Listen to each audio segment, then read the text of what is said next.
Let's read it out. This is number 2 on page, what page are we on, Glenna? 515. 515. Let's put that up here, page 515. We are talking, now we're doing word problems with the Pythagorean Theorem. And basically, with word problems that have this theorem, you're always going to get some diagram that's going to be a triangle, a right triangle. And that's the way it's going to be set up. You can count on that. So that's something you can work with. Now, this question says that how long must a wire be to reach from the top of a 13-meter telephone pole to a point on the ground 9 meters from the foot of the pole? Well, think about it. Here's your telephone pole, graciously done by Glenna. Good job. There's a telephone pole. And from the top of this telephone pole to a place 9 meters, all right, to a place 9 meters from the foot of the pole. Well, the foot of the pole is right here. And these are all right triangle problems. So this is going to be a right triangle, 90 degrees. It's going to be straight up. All right, straight up. Then, what do we do now? Now the tough part, well, that's not, it's all tough. But anyway, what do we do now to find this length here? It's asking you to find that length there. It says, how long must a wire be to reach? This is the wire. So how long does it have to be to get from here up to there? Oh, we'll find out. You need to use definitely the theorem. Pythagorean Theorem. Again and again and again. A squared plus B squared equals C squared. But, first of all, you need to know, what is your A and your B and your C? Ili, what's your A and your B? What's your C? Omave. Where's your A, B, and C here? Which one is which? Okay, it's 9 squared times plus 13 squared. So you're saying that this is A and that's B? 2.9. Yeah. And that sounds good to me. How do you know?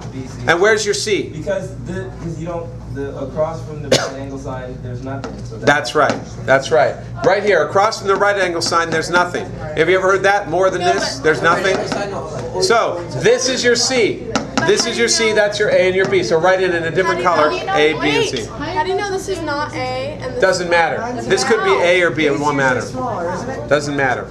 No, no. It doesn't matter if this is A or B. And if this thing was on the top, so we can With plug what? it in anywhere. Yeah, you can, but the hypotenuse is always the opposite of It's this. just but But A and B, it doesn't matter, exactly.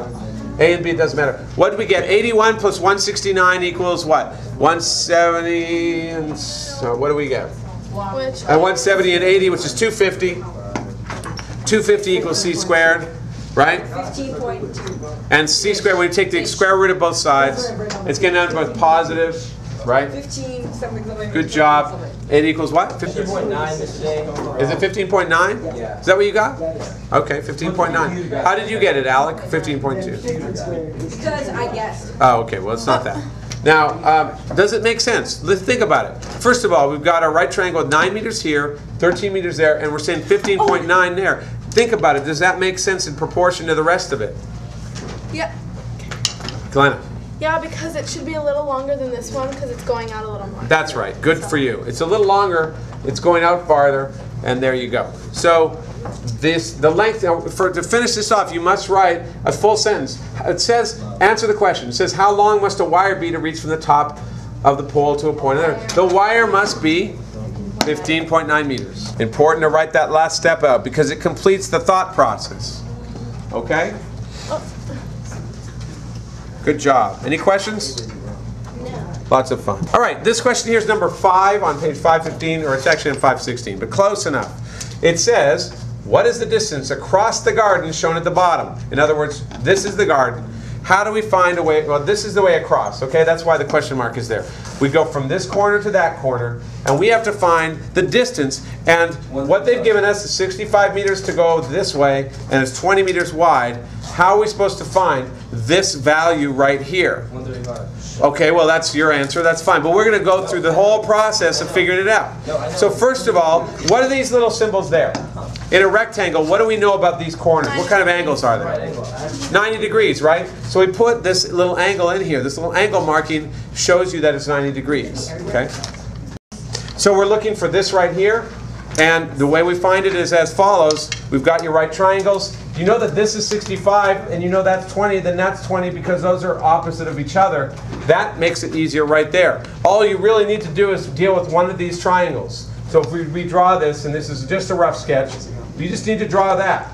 65, 20, and you're looking for that. And this is the hypotenuse. Why? Because it's opposite the right angle. So you're dealing again with a squared plus b squared. It doesn't matter whether you call this a or that a, but it's a squared plus b squared equals c squared. Go ahead and write that. A squared plus b squared equals c squared, and in this case it's 20 squared plus 65 squared equals c squared, and 20 squared is equal to 400.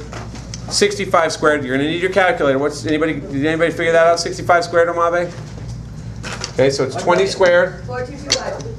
4225, okay, 4,225. 20 squared plus 65 squared equals c squared. Can you just stand aside as you do it? Yeah, there you go. There you go. So 20 squared plus 65 squared equals c squared. That's 400. That's 42225. Go ahead. 400. 4225. Right. So that's equal to 4,625 and equals c squared. You're going to take the square root of both sides. What's the square root of 4,625? Somebody check. 4,000. So there we go. The square root of 4,625 is 68. And does that make sense in your answers? You go back and you look at it and you go, yeah, I guess it does. If you look at that, it's about 68 meters to get across the garden. It takes 65 meters to get across, 68 meters to get across the garden. On 11-9, folks, on this kind of question in 11-9, this is on page 521, if you could write that, Glenna. On page 521, what you're getting here is very simple. They're equations with radicals. So you're using all the things you've learned in this chapter, but you're dealing with equations and you're solving them. And as we've seen in the past, you're looking for x and you've got a radical. The quickest and easiest thing to do is square it. So you take this and you square it and you square that. You take both sides and you square them. So we got x equals, that's fine here, in another color. What we'll do here, that's right. We do this, squared, and that squared. So because the square root of x times square root of x is equal to x, 5 times 5 is 25. This is your answer. It's that simple. Let's do a couple more so you know what's going on as we do these later. Number 6, the root of x plus 4 equals 11. The root of x plus 4 equals 11. Again, the only way out of this, the only way to solve this is to square both sides. So you take your square, you just go like this, both sides, and it equals 11 squared. What do you get when you square x plus 4? You get x plus 4 because the square root of x plus 4 times the square root of x plus 4 equals x plus 4. Right? Go ahead. Because, go ahead. You do yours and I'll do mine. Square root of x plus 4. Remember we did that? When you square something with a radical sign, you get exactly what's inside. Right? And 11 squared is 121. Then you subtract 4 and you get 117 and you're done. Okay? There you go. Because you need to get x. You can't just...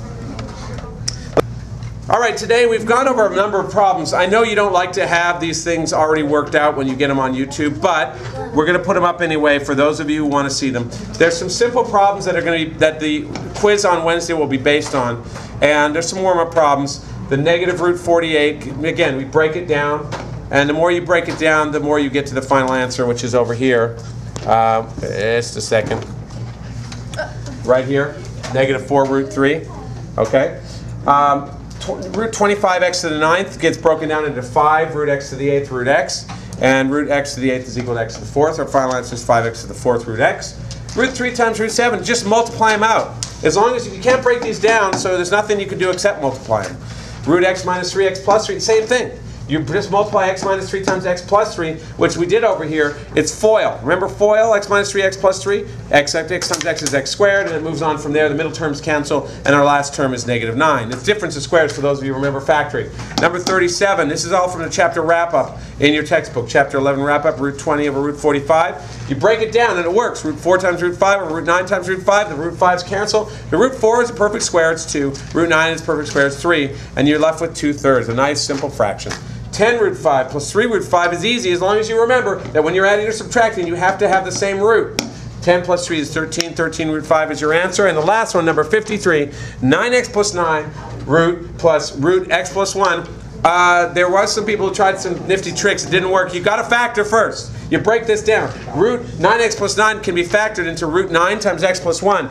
And then you realize that root 9 is equal to 3. You're left with 3 times root x plus 1 plus 1. Remember those invisible ones. Root x plus 1. 3 plus 1 is 4. 4 under root x plus 1. Some simple questions that you need to know for next time's quiz. All right?